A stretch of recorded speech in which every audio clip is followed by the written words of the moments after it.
You find that in a lot of abusive relationships, I would call them abusive, they were not even abusive, toxic. Those are toxic relationships. You would find that the, I don't want to call it the abuser or the perpetrator, but the partner would take away control and exert power over this person. When I say take away the control, meaning the isolation from family, how to dress, who to speak to, where to go.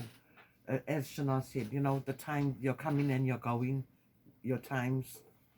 So that's all the control that they exert over you. But it's not only the young girls. There's a lot of women out there that are right now in and men this. probably who are being controlled and isolated from Exactly. their families the same way. I want to say this, that not only women get abused, men also get abused. So we need to put that on record also.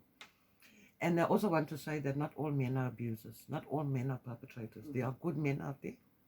There are good husbands. There are good fathers. And there are good sons.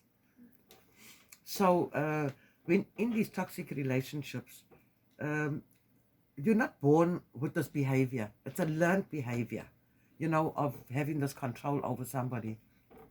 But when you're in a relationship, and as I said, there's a lot of women out there right now who don't even have control over their lives.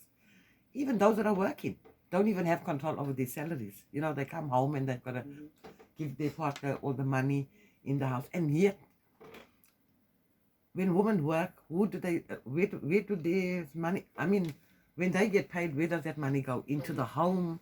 First, women always put themselves last. But you find that a lot of women are being financially abused even in that. So what I'm trying to say is there's that control. If you speak to somebody, it's like, who's that you're speaking to? I don't know that person. There's a lot of things that happen in these toxic relationships where women have no control over their lives anymore.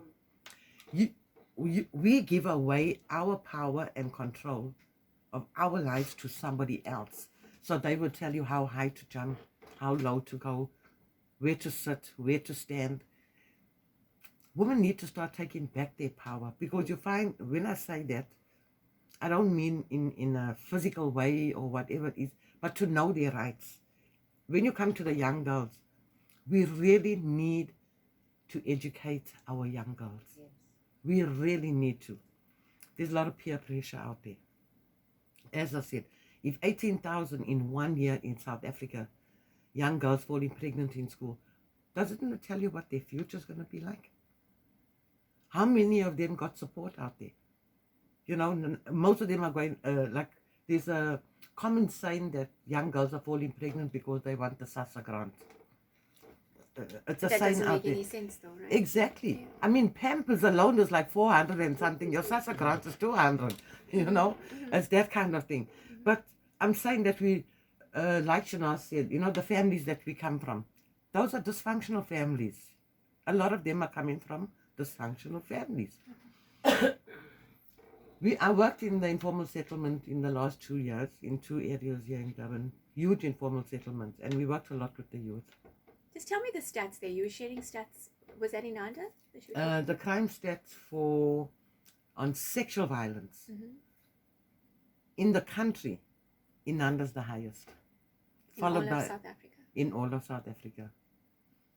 The crime stats. If you Google it, you will find it. Inanda's the highest, and then second is Umlazi. Is that domestic violence? Sexual violence, rape and sexual assault.